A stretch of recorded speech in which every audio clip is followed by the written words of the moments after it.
Alright, good evening guys. Let me get my knife here. Today I'm going to show you how I cut up my jerky. Everybody does it differently and there's really no wrong way of doing it. But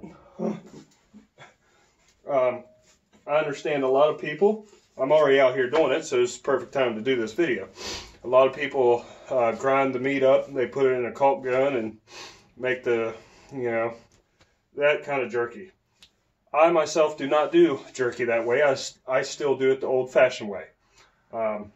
So I have my meat table. It is a stainless steel. It's an old stainless steel bandsaw table that we used for years doing up meat, and I've converted it into a meat table for me to sit out here in the garage and do this. But I'm just going to go over with you today on how I personally cut my jerky. So when you process meat,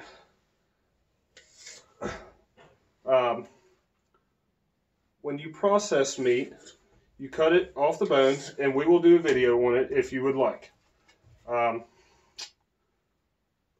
I literally just start cutting my meat after I have it off, and I like to keep my meat about, I don't know, 1/4 inch thick. Alright, you can do this with just about any piece of meat. What I'm cutting up right now is neck meat. One thing that you're going to need obviously is a very sharp knife. As you can see, I have a fillet knife. Generally I would like to use my Benchmade, but since I'm cutting directly on stainless steel, I don't really want to use my Benchmade for this. I've always kind of just used a fillet knife for this process, and this works great for me. So all we're doing, I make my jerky the old-fashioned way. I cut it all out by hand. It is time consuming, but the reward versus what you get out of it is a lot better. As you can tell, I cut mine about 1/4 inch thick. All right, so when it gets seasoned and marinated and dehydrates, it will shrink a little bit, but it still keeps a full meat thickness. It doesn't dry out. It's not hard. It's not like the stuff that comes out of a caulk gun. So that is why I do it about 1/4 inch thick. You just kind of guess it out. But if you can see here, it is very simple. I mean, and it doesn't have to be any certain length. Like with neck meat, you'll always have different widths of meat. It doesn't have to be anything special. Now, if you get to something like this piece right here, where we're getting pretty thin, you can actually go out. Since it's thin in thickness, you can make it a wide piece. You don't have to make it a thin strip like this, okay? If any of y'all are interested in this, I can make some more videos. What this deer happened to be was a buck. I got a fairly decent 8-point, and I have enough meat now to be canned, and now this deer is going to be jerky. I'm going to do the whole deer in the jerky because we generally eat about one deer worth of jerky a year. I dehydrate it, and then I seal it, and when I vacuum seal it, I do 7 strips per bag, and that's what we have. It works out perfect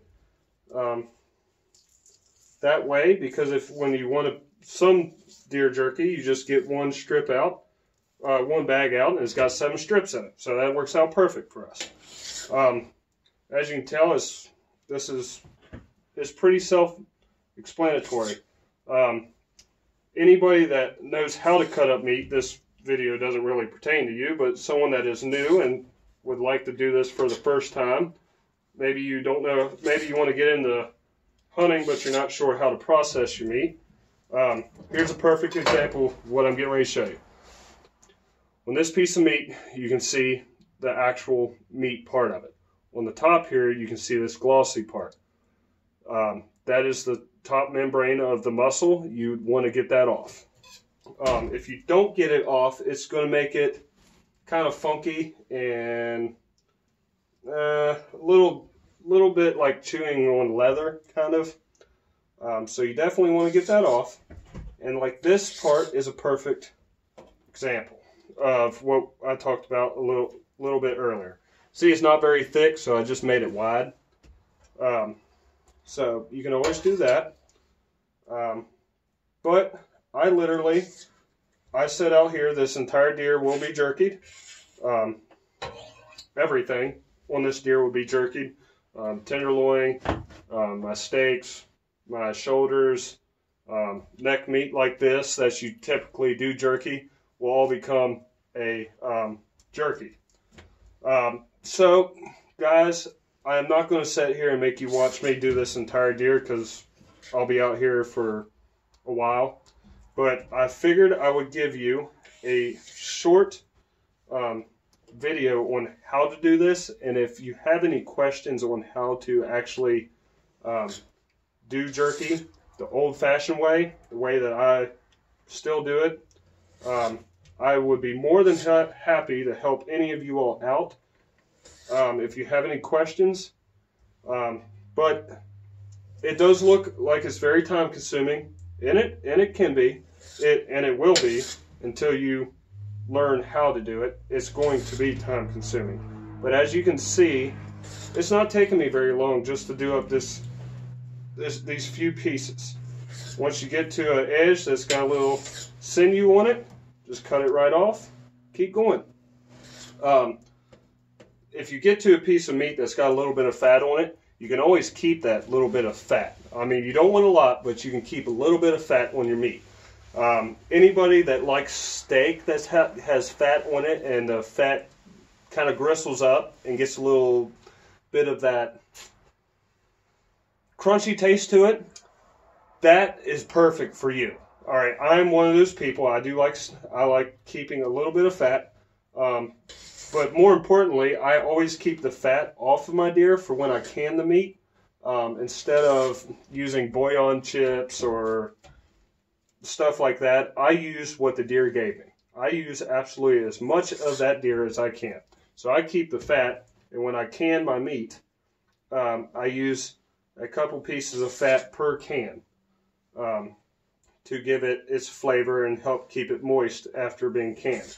So, guys, this is a very short video on how to do this. It's not quite in-depth, but I don't know if any of you are actually interested in how to do this.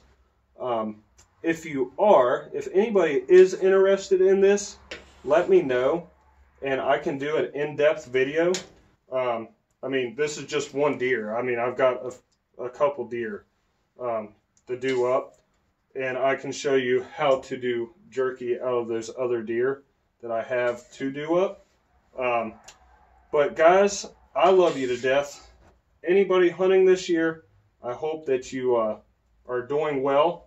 I hope you get the deer that you want. I know, as I expected, like I do every year, I get enough for the family for, you know, the year to come. Just about everything that we eat comes off of the property or comes off what I kill during deer season. But guys, that's just a quick little video on how to cut deer jerky the old-fashioned way, the way that I still cut it, the way that it's always, my family always has cut it. Until next time, guys, I love you to death. Like and subscribe, and until next time, I'll see you later.